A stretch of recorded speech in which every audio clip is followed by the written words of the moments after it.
ॐ श्री परमात्मने नमः। ॐ श्री गुरुभ्यो नमः। ॐ श्री ऋषिभ्यो नमः। ॐ सहनाववतु सहनौ भुनक्तु सह वीर्यं करवावहै तेजस्विनावधीतमस्तु मा विद्विषावहै। ॐ शांति शांति शांति। सर्वेभ्यो नमः। देववाणी संस्कृतं यूट्यूब चलदृश्यं प्रति भवतां भवतीनां च हार्दं स्वागतम्। मित्रों, अष्टाध्यायी भाष्य प्रथमावृत्ति पाणिनीय प्राचीन व्याकरणम, ध्यान दीजिएगा। कक्षा संख्या सप्तमी, 7वीं कक्षा को आज पढ़ेंगे, 7th क्लास को।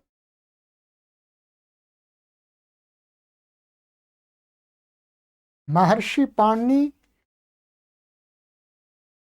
के संपूर्ण व्याकरण को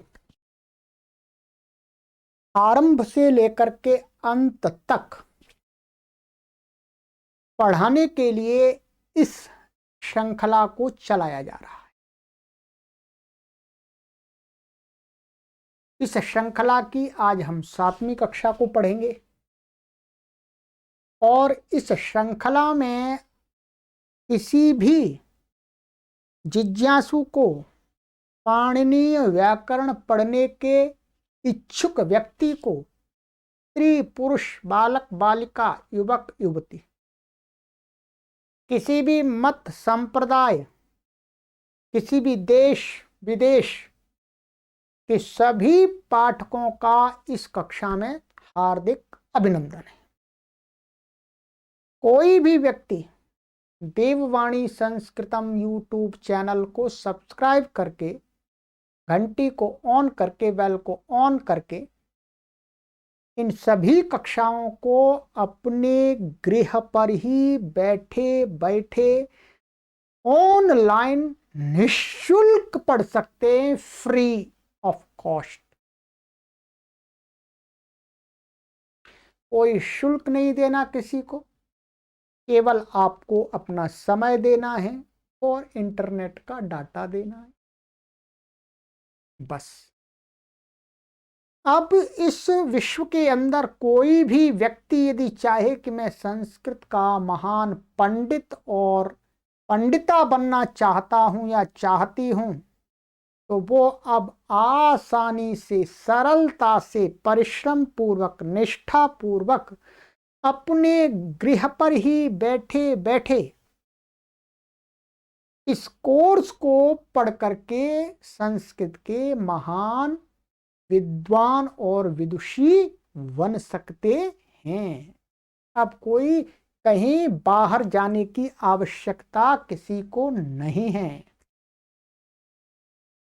और आप सभी से ये भी विनम्र निवेदन करते हैं कि ऑफलाइन कक्षा से यह ऑनलाइन कक्षाओं की श्रृंखला सैकड़ों गुनी गुणवत्ता से भरपूर है। आइएगा, अब आरंभ करते हैं। गुरु दक्षिणा में हम आपसे यही मांगते हैं कि आप 1,000 लोगों को इस देववाणी संस्कृतम यूट्यूब चैनल से जोड़ते चले जाइए। किसके लिए? संस्कृत भाषा के प्रचार एवं प्रसार के लिए। ठीक है, चलिएगा, आशा है आप गुरु दक्षिणा हमें अवश्य देंगे, देने का प्रयत्न करेंगे, करना चाहिए। चलिए, अधिक जानकारी के लिए आप इन व्हाट्सएप नंबरों पर संपर्क कर सकते हैं। ठीक है, 8319694799, 9582104261 और 9568104261, किसी पर भी संपर्क कर लीजिएगा। पहले इस पर करिएगा, फिर यदि आपको रिप्लाई नहीं मिलता है, वैसे यहीं पर रिप्लाई अधिक मिलती है, इस पर भी आप कर सकते हैं, इस पर भी कर सकते हैं। ठीक है, ये तीनों नंबर देववाणी संस्कृतम ऑनलाइन संस्थान के लिए रखे गए हैं, उपयोग किया जा रहा। ध्यान रखेंगे, ये निशुल्क अभियान है, हम आपसे फीस रूप में, शुल्क रूप में कोई भी धनराशि ग्रहण नहीं करते हैं। सहयोग के रूप में हम आपसे सहयोग की अपेक्षा रखते हैं, परंतु फीस रूप में, शुल्क रूप में नहीं। चलिएगा, तो मित्रों, गत कक्षा में मैंने आपको ये बताया था मुख्य रूप से, ये अष्टाध्यायी के अंदर सूत्र कितने प्रकार के महर्षि पाणिनि ने बनाए हुए पर चर्चा कर ली थी। ठीक है, और आपको हमने ये भी बता दिया था, वो बात हम जो बता रहे हैं अभी, ये बातें ये आपको पूरी समझ में नहीं आती हैं तो कुछ भी चिंता नहीं करनी, क्योंकि जो बातें मैं अभी प्रारंभिक में बता रहा हूँ, ये आपके मन पर, आपकी बुद्धि पर संस्कार डालने के लिए, उन बातों का संस्कार डालने के लिए आप बता रहा हूँ। ये सारी बातें आगे आपके समक्ष आती रहेंगी कक्षाओं में, बार बार इनका हम आवृत्ति करते रहेंगे तो अपने आप आपको ये सब समझ में आ जाए। ठीक है, तो सूत्र हमने 6 प्रकार के देख लिए थे। ठीक है, एक आपका संज्ञा सूत्र था, ठीक है, फिर एक परिभाषा सूत्र था, विधि सूत्र था, नियम सूत्र था, ठीक है, और फिर आपका एक अपदेश सूत्र था, और फिर एक अधिकार सूत्र था। ये 6 प्रकार के सूत्र हमने बता दिए। विधि सूत्रों के 2 प्रकार बताए थे, सामान्य रूप से एक उत्सर्ग सूत्र और एक अपवाद सूत्र। ठीक है, अब देखिएगा मित्रों, ये प्रत्याहार हमने विस्तार से आपको समझा दिए हैं। अब यहां से ये आरंभ होगा, ये अष्टाध्यायी के सूत्र हैं, आप देख रहे हैं, सभी को हमने इन सूत्रों का उच्चारण करा दिया है। उच्चारण की जो सीरीज है, प्लेलिस्ट है, उसको अवश्य प्रतिदिन आप सुनते रहें, एक एक पाद सुनते रहिएगा, या एक अध्याय भी सुन सकते हैं। ठीक है, और स्मरण करने का भी प्रयास कीजिएगा, यदि हो जाए तो, संभव है। यदि आप पूरा समय इसी व्याकरण पढ़ने में लगाना चाहते हैं और विद्वान बनना चाहते हैं तो अष्टाध्यायी का स्मरण अवश्य करने का प्रयत्न कीजिएगा। ठीक है, हो जाए तो बहुत सुंदर, नहीं हो तो फिर घबराने की आवश्यकता नहीं, चिंता की आवश्यकता नहीं है, आपको फिर भी हम समझाने का पूरा प्रयास करेंगे इस श्रृंखला में। ठीक है, यदि आप बड़ी आयु के हैं, 50 से ऊपर के हैं, या 45 से ऊपर के हैं, 45 से ऊपर चल रहे हैं, तो आपको रटने में थोड़ी परेशानी हो सकती है, परंतु फिर रटना आप कम कर दीजिएगा, समझने का प्रयास कीजिए। ठीक है, ये छूट है बड़े पाठकों के लिए। चलिएगा, तो अब ये सूत्र हैं, ये आपको दिख रहे हैं, जैसे ये मानिएगा प्रथमोध्यायः और प्रथमः पादः। अब इन सूत्रों को आगे हमें समझना है। अभी आपको कुछ भी समझ में नहीं आएगा, ये वृद्धिरादैच लिखा हुआ है, वृद्धिरादैच कुछ भी समझ में नहीं आएगा, ये वृद्धिरादैच है क्या? अदेंगुणा सूत्र है, अदेंगुणा क्या है भाई? ये समझ में नहीं आ रहा कुछ भी। एको गुण वृद्धि क्या है? ये समझ में नहीं आ रहा कुछ भी। इसके अंदर संस्कृत व्याकरण के मूल सिद्धांत गुथे हुए हैं, रखे हुए हैं, निहित हैं, उनको हमें समझना है, वही पढ़ना है इन सूत्रों।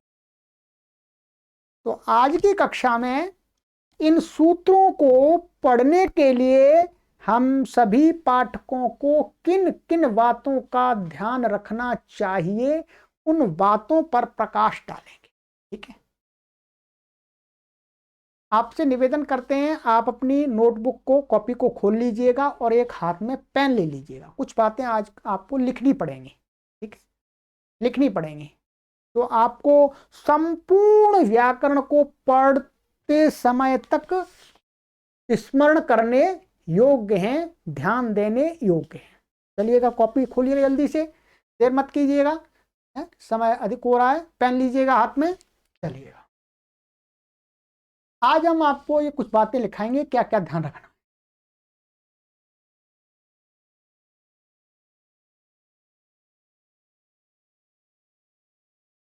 लिखिएगा, सूत्रों को पढ़ते समय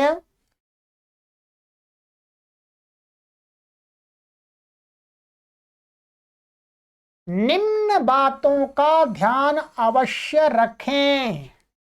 विराम।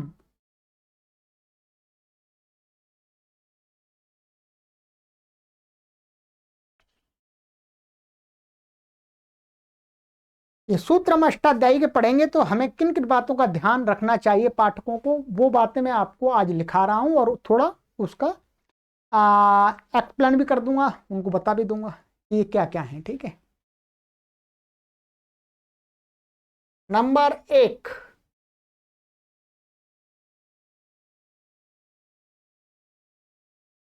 लिखिएगा, इस सूत्र में कितने पद हैं? प्रश्नवाचक। लिखिएगा, इस सूत्र में कितने पद हैं?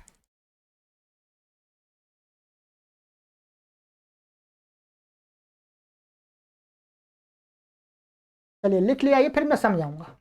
नंबर 2, उन पदों में कौन सी विभक्ति है?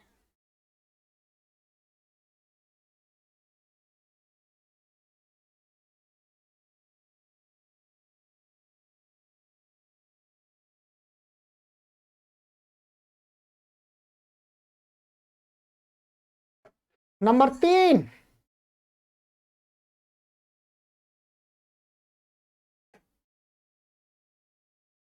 इस सूत्र में कोई समास तो नहीं है?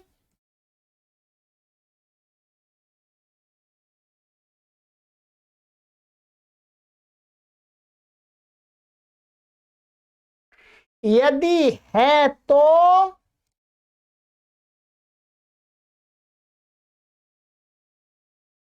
कौन सा समास है? प्रश्नवाचक।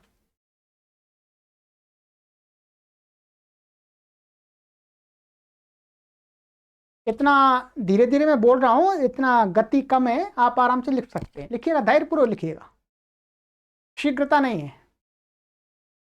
व्याकरण को पढ़ने में कभी भी शीघ्रता नहीं करनी है, ना पढ़ाने वाले को ना पढ़ने वाले को। ठीक है,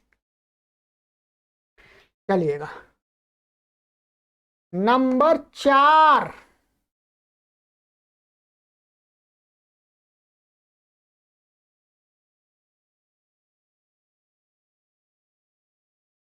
सूत्रों के शब्दों में संधि है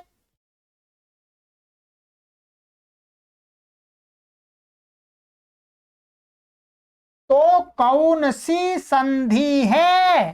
प्रश्नवाचक।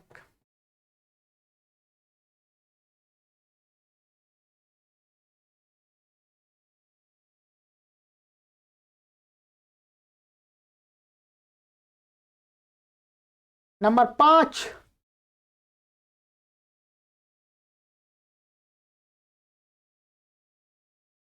इस सूत्र में पूर्व सूत्रों से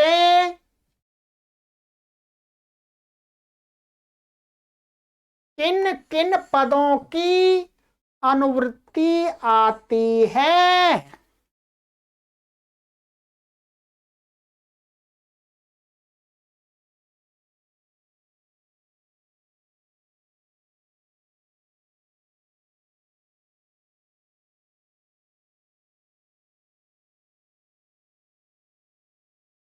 चलिएगा नंबर 6,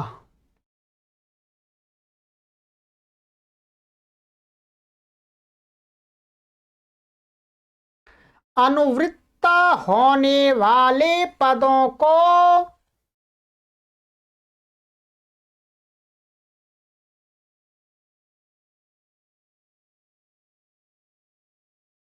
यथावत रखना चाहिए।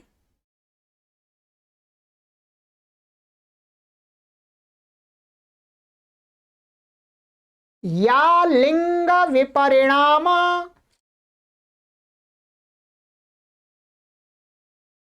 कमा विभक्ति विपरिणाम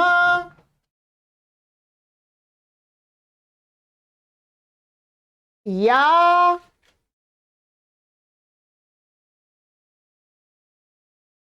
वचन विपरिणाम करना चाहिए।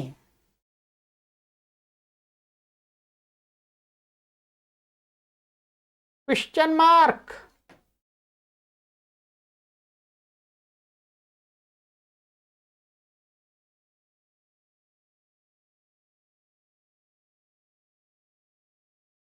चलिएगा नंबर 7,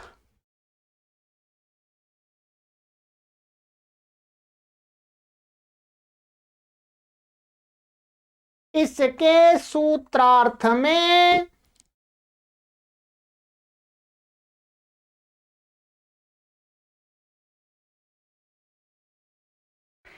किन किन परिभाषाओं की उपस्थिति है।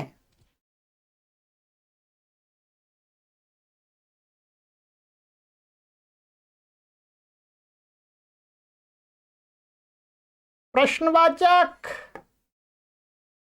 एक ही बार लगाना, मैंने पीछे लगा दिया है, आपको ये दिखता नहीं हो इसलिए। नहीं तो आप सोचे गुरुजी ने 2 बार प्रश्नवाचक लगा दिया, इसका क्या मतलब? नहीं, एक ही बार है जी।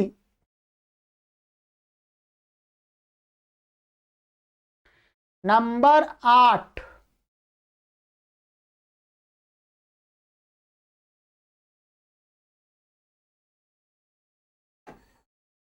इस सूत्र में विद्यमान पद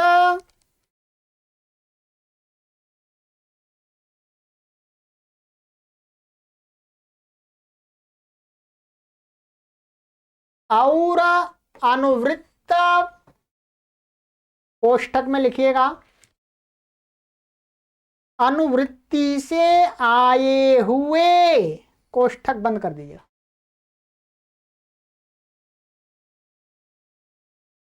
पदों को मिलाकर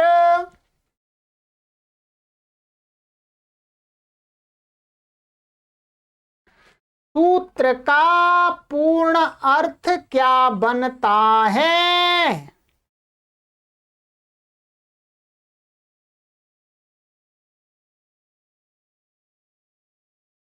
प्रश्नवाचक।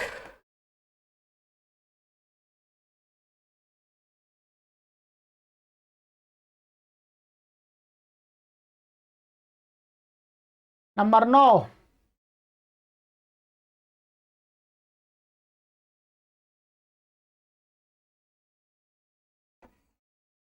इस सूत्र के उद्देश्य, कामा,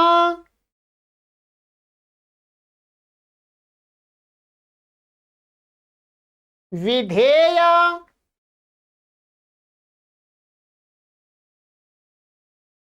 और निमित्त क्या है।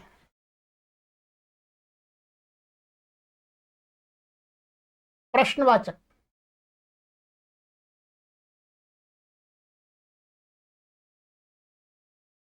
नंबर 10, इस सूत्र का प्रमुख उदाहरण क्या है।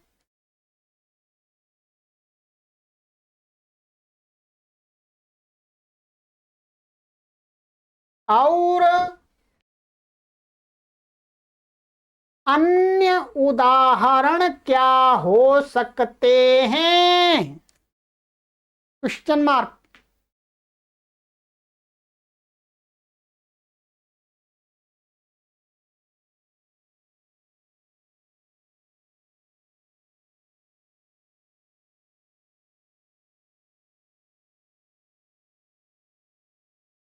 नंबर 11,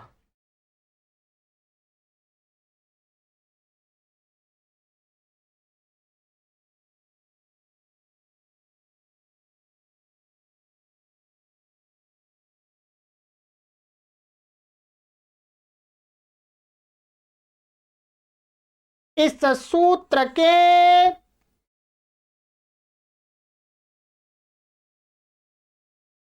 प्रत्येक पदों का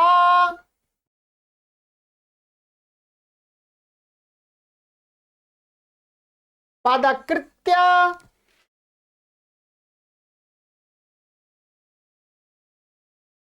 कोष्ठक जिसके बिना काम न चल सके, कामा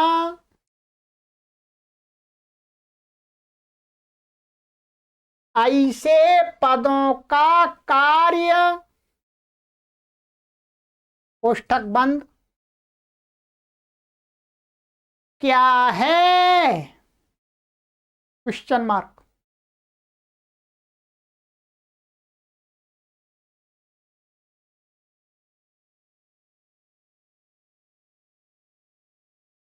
नंबर 12,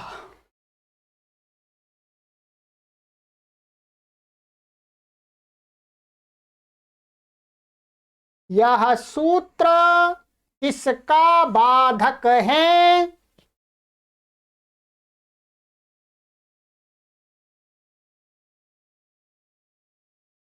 और किससे बाध्य है?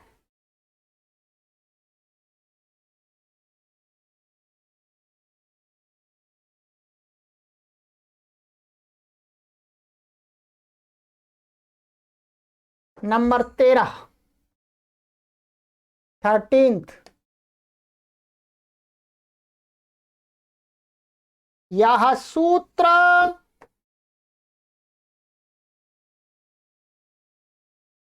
छह प्रकार के सूत्रों में से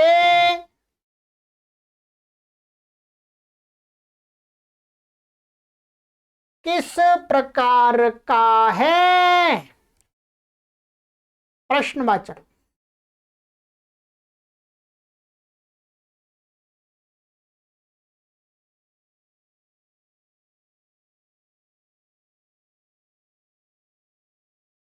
ठीक है, लिख लिया। चलिएगा, नहीं लिखा है तो बाद में वीडियो को रोक रोक करके आराम से लिख लीजिएगा। वैसे मैंने आपको बहुत मंद गति से लिखाया है, ट्राई करके सभी पाठक लिख सकते हैं। इन 13 बिंदुओं पर हमें व्याकरण जो सूत्रों को पढ़ेंगे तो ध्यान रखना है। और जो ये 13 बिंदु अभी मैं बताऊंगा, इसको थोड़ा सा आपको बताऊंगा विवरण।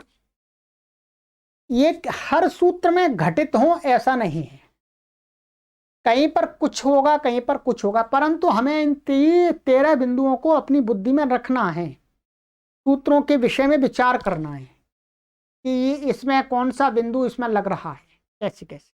ठीक है, देखिएगा। अब मैं आप आरंभ से करता हूं, आप यहां देखिएगा, पुस्तक कॉपी में लिख लिया आपने। नंबर 1 हमने यहां पर आपको लिखाया था कि जब आप कोई सूत्र पढ़ रहे हैं, मानिएगा अष्टाध्यायी का प्रथम सूत्र ही पढ़ रहे हैं, वृद्धिरादैच। क्या पढ़ रहे हैं? वृद्धिरादैच। तो वृद्धिरादैच में सबसे पहले आपको क्या देखना है? कहते हैं इस सूत्र का अर्थ है कोई भी सूत्र। हमारे सामने जो सूत्र आ गया वो इस सूत्र को, उसको बोल रहे हैं इस सूत्र। इस सूत्र में, वो सूत्र में कितने पद हैं, पद देखने हैं हमें। वृद्धिरादैच ये सूत्र है हमारे पास में, तो सबसे पहले हमें क्या देखना है कि भाई इसमें पद कितने हैं। यहां तो ये एक ही दिख रहा है, पद आपको ही पता है, सुप्त माने सुबंत जो पद होते हैं, रूप होते हैं, शब्द रूप या तिगंत रूप, उनको पद बोलते हैं। तो सबसे पहले कोई भी सूत्र आता है, चाहे कोई भी आए, उसमें ये देखना है इसमें पद कितने हैं। ठीक है, सबसे पहला कार्य आपको क्या करना है, पदों को देखना है। इसको हम देखेंगे प्रथमावृत्ति में गुरुजी ने सब कुछ अलग अलग कर दिया है, परंतु हमको भी ध्यान रखना है। तो पढ़ेंगे प्रथमावृत्ति, उसमें तो है ही सारे पद कितने हैं, वो सब कुछ है, परंतु वो बिंदु सबसे पहले हमें दिमाग में आना चाहिए किसी सूत्र को समझना है तो। ठीक है, फिर दूसरा बिंदु है हमारा कि उन पदों में कौन कौन सी विभक्ति है, मतलब कौन सी विभक्ति है। हमने पदों का निर्धारण कर लिया कि भाई इस सूत्र में इतने पद हैं और ये पद हैं। फिर उनमें देखना है कि किस किस उस पद में कौन सी विभक्ति लगी है, प्रथमा लगी है, द्वितीय लगी है, तृतीय लगी है, चतुर्थी लगी है, पंचमी लगी है, ये देखना है। ठीक है, अभी मैं एक सूत्र आपको उदाहरण के रूप में दूंगा। तीसरा आपको बताया कि इस सूत्र में कोई समास तो नहीं, यदि है तो कौन सा समास है। फिर उन पदों के अंदर हमको ये देखना है कि उन पदों में किसी पद में कोई समास तो नहीं हो रहा है। जुड़ा हुआ पद है, एक पद बन गया है समास होकर के, तो समास तो नहीं है। और समास है नहीं है तो कोई बात नहीं, है तो वो कौन सा समास है, अव्ययी भाव समास है, तत्पुरुष समास है, या बहुव्रीहि समास है, द्वंद्व समास है, द्वितीय तत्पुरुष, तृतीय तत्पुरुष, चतुर्थी तत्पुरुष, पंचमी तत्पुरुष, षष्ठी तत्पुरुष, सप्तमी तत्पुरुष, उपपद तत्पुरुष, कर्मधारय तत्पुरुष, कौन सा समास है। इतरेतर योग द्वंद्व है या समाहार द्वंद्व है, कौन सा द्वंद्व है, ये उस समास में फिर हमें देखना है। ठीक है, तीसरा। चौथा,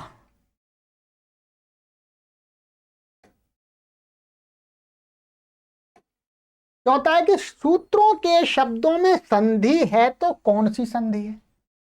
जो सूत्र के अंदर हमने पद देख लिए, उन पदों में कहीं संधि, समस्त पद हैं तो उनमें कोई संधि है, संधि भी देखनी है।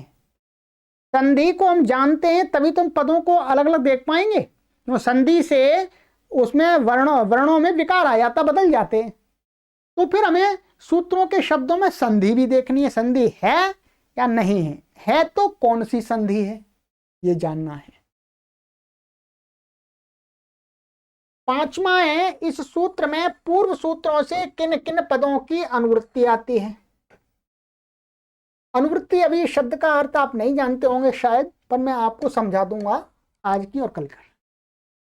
कोई हम सूत्र पढ़ रहे हैं, जैसे हमने 8वां सूत्र है, 10वां सूत्र है क्रम में, तो उस सूत्र में हमको ये देखना पड़ेगा कि उससे जो ऊपर सूत्र हैं, उन सूत्रों में से किसी पद की, उसमें से कोई पद नीचे तो नहीं आ रहा। माने ऊपर के सूत्रों में से कोई पद नीचे के सूत्रों में जुड़ता है तो उसको बोलते हैं अनुवृत्ति। देखिए इसमें ऐसे समझिएगा, मानिएगा ये है,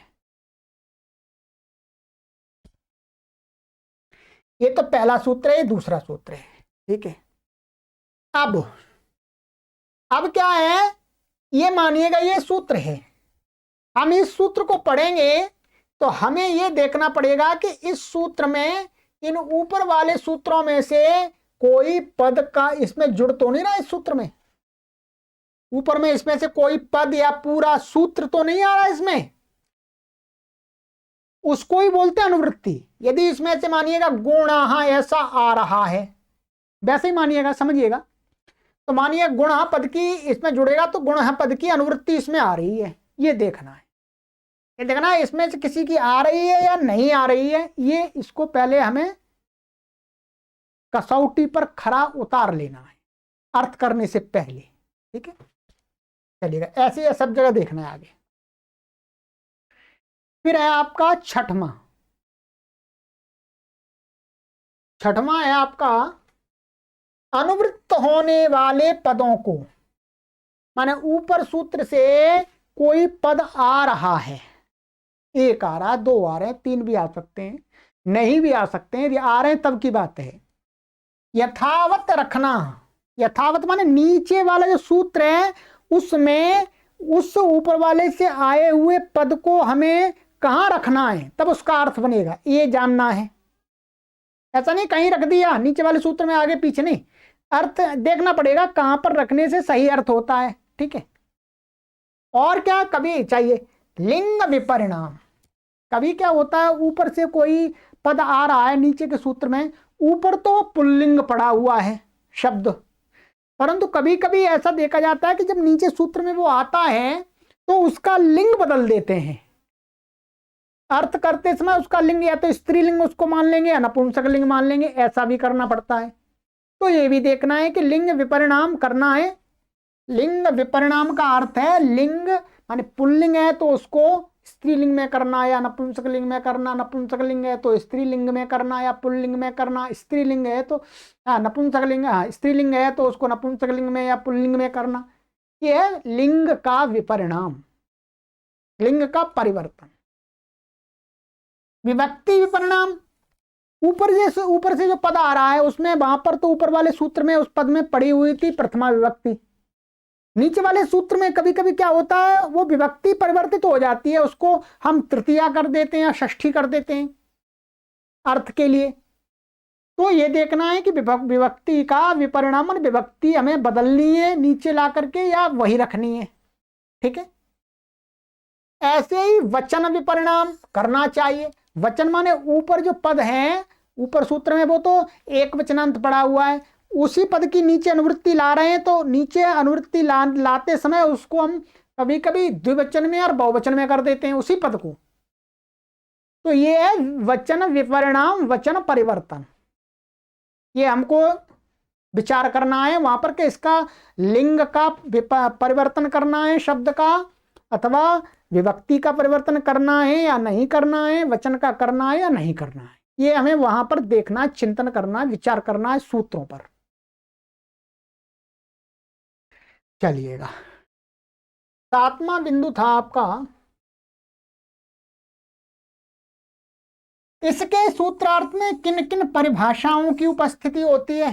परिभाषाओं का अर्थ है परिभाषा सूत्र। जो मैंने आपको एक प्रकार के सूत्र बताए थे उनमें कुछ परिभाषा सूत्र भी है। ठीक है, वह हम आगे पढ़ेंगे तब समझ में आ जाएंगे। जब किसी सूत्र को हम अर्थ करने का विचार करें, अर्थ करना चाहें, तो हमें यह भी देखना है कि इस सूत्र के अर्थ में किसी परिभाषा सूत्र को जोड़ना है अथवा नहीं जोड़ना। उसकी अनुवृत्ति नहीं आती, परिभाषा सूत्रों की अनुवृत्ति नहीं आती। यदि कोई परिभाषा सूत्र उसमें लगना है साथ में तो उसको भी रखेंगे साथ में। ठीक है। इसके अलावा परिभाषाओं, महर्षि पाणिनि के सूत्रों के अलावा भी व्याकरण के आचार्यों ने कुछ परिभाषाएं बनाई हैं, वैसी ही हैं। वो परिभाषाओं को भी देख लेना है, पढ़ाने वाला बताएगा आपको।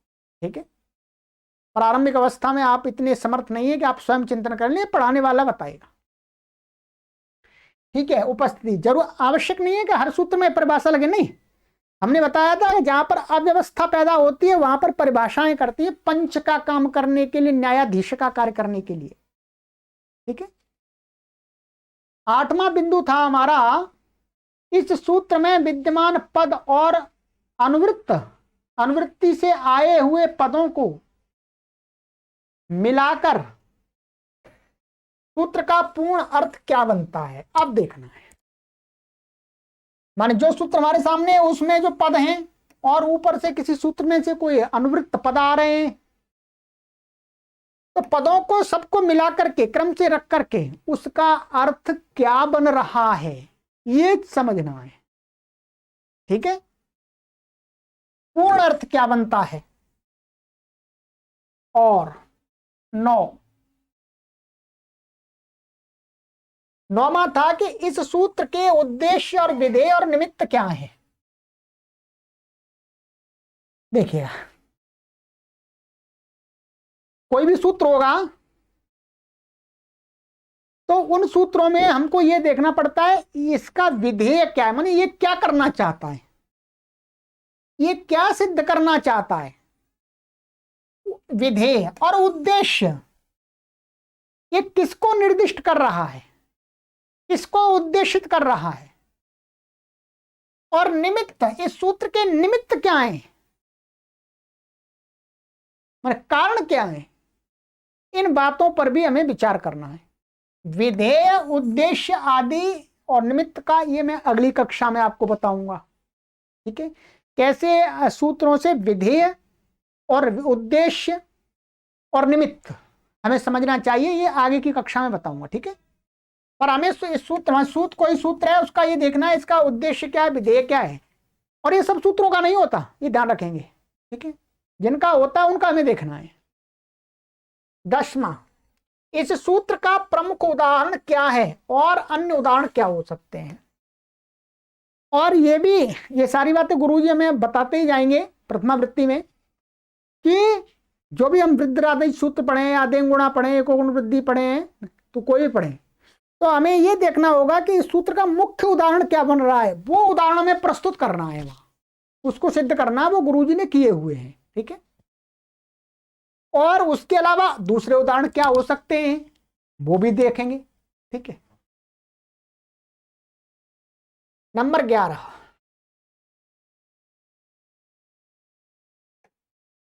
इस सूत्र के प्रत्येक पदों का पदकृत्य, पदकृत्य का अर्थ है जिसके बिना काम न चल सके ऐसे पदों का कार्य,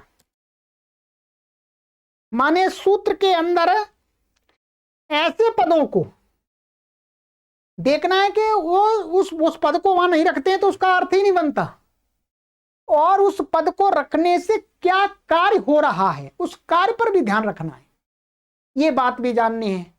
ठीक है, क्या माने कार्य क्या है, माने पदकृत्य क्या है, पदकृत्य क्या है माने जिसके बिना जिस शब्द के बिना काम न चल सके ऐसे पदों का कार्य को कहा गया पदकृत्य। पद के द्वारा करने योग्य कार्य क्या है, ऐसे वृद्धिरादेश में वृद्धि एक शब्द है, वृद्धि। अब वृद्धि का कार्य क्या है, वृद्धि क्या ये वृद्धि शब्द यहां पर क्या कर रहा है, ये भी जानना है प्रत्येक पद का। नंबर 12,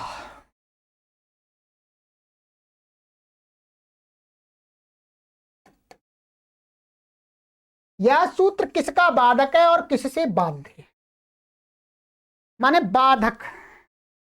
कोई भी सूत्र पढ़ रहे हैं तो हमको यह देखना है कि ये किसी सूत्र का बाधक, माने किसी दूसरे सूत्र ने कोई कार्य कहा है उसके कार्य को ये रोक करके दूसरा रोक रहा है।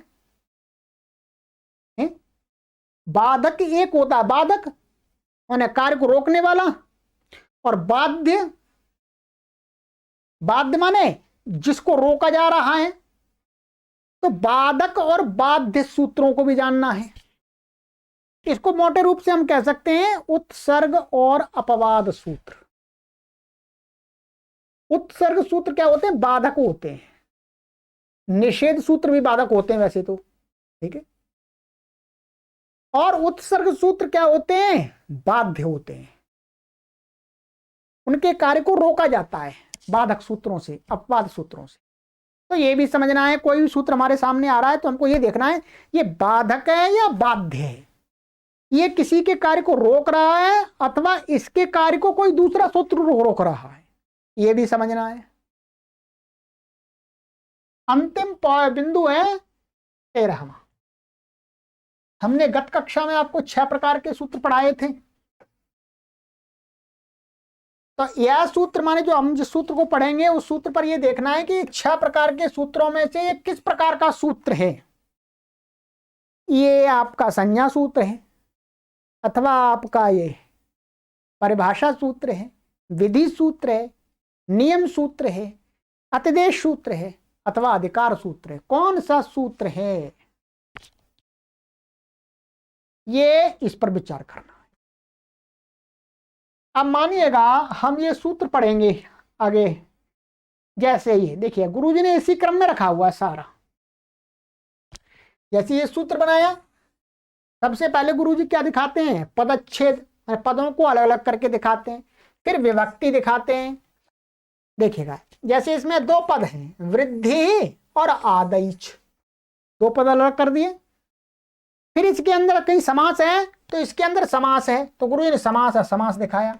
आत चा आचा एच चा एच ऐच आदैच समाहार द्वंद्व। कौन सा समास है? समाहार द्वंद्व समास है। और ये सूत्र कौन से प्रकार का है? का संज्ञा सूत्र में, ये संज्ञा सूत्र है। 6 प्रकार के सूत्रों में संज्ञा सूत्र है। अब इसमें तो कोई अनुवृत्ति आ नहीं सकती, क्योंकि यही पहला सूत्र है, ऊपर से अनुवृत्ति कहां आ जाएगी? तो जो जो बातें देखने योग्य हैं वो देखनी है। तो इस सूत्र में इन बातों को देखना था, गुरुजी ने देख करके बता दिया। तो इस प्रकार से हमें सूत्रों को पढ़ते समय ध्यान रखना है। वैसे गुरुजी ने सब कुछ तो बता ही दिया है। इससे जो हमने 13 बातें बताई हैं उसी को गुरुजी ने बताया है, अर्थात गुरुजी की इस प्रक्रिया को देख करके हमने आपको ये 13 बातें बताई हैं। कोई मैं आपको अपनी तरफ से नहीं बता रहा नई बातें, ये कोई नई बातें नहीं है, ये गुरु परंपरा से पहले से ही आ रही बातें मैंने आप तक पहुंचाई हैं। नहीं तो आप कहेंगे मैंने अपनी तरफ से विचार किया है। नहीं नहीं नहीं, मैंने नहीं किया। ये हमारी गुरु परंपरा में ये बातें बताई जाती हैं, सिखाई जाती हैं कि भाई ऐसे ऐसे सूत्रों का अर्थ करना, वही बातें मैं आपको बता रहा हूं। तो वास्तव में मेरा इसमें कुछ भी नहीं है, पीछे से आई हुई बातों को ही मैंने आप तक पहुंचा दिया है। अब आप भी आगे पहुंचाइएगा। फिर हमें इसका अर्थ देखिएगा, इसका अर्थ कर दिया। ये अर्थ सटीक क्या होता है, अर्थ कर दिया। आ आई औ इत्येतेषां वर्णानां विद्धि संज्ञा भवति, आगे पढ़ेंगे। फिर उदाहरण हमने बता दिए गुरुजी ने इनके कि ये उदाहरण है इसके। मैं एक उदाहरण दिखा दिया, अन्य उदाहरण ये भी हो सकते हैं, इसी प्रकार से और भी हो सकते हैं। तो प्रत्येक सूत्र में हमें इसी प्रकार से चिंतन करना होगा, तो हमें बहुत सरलता से महर्षि पाणिनि के सूत्र समझ में आ जाएंगे। ठीक है, आनंद आ रहा है? आ रहा है। तो इन 13 बातों को आप नोट कर लीजिएगा, 1 पेज पर या 2 पेज पर, और जब आगे हम पढ़ाएंगे तो ध्यान में उस कॉपी को सुरक्षित रखिएगा।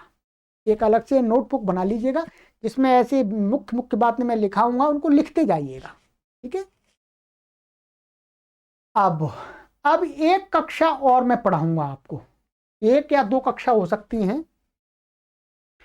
ये उद्देश्य विधेय आदि की बातें और सूत्र का अनुवृत्ति हमें किस किस पद की लानी चाहिए और अधिकार किस सूत्र का लाना चाहिए इत्यादि मोटी मोटी ये बातें आपको ही ध्यान रखेंगे। जो मैं बता रहा हूं ये पूरी तरह से नहीं समझ में आ सकती, अभी धीरे धीरे आपको समझ में आएंगी, परंतु आपको इनकी जानकारी होना आवश्यक है, इसलिए हमने बताया।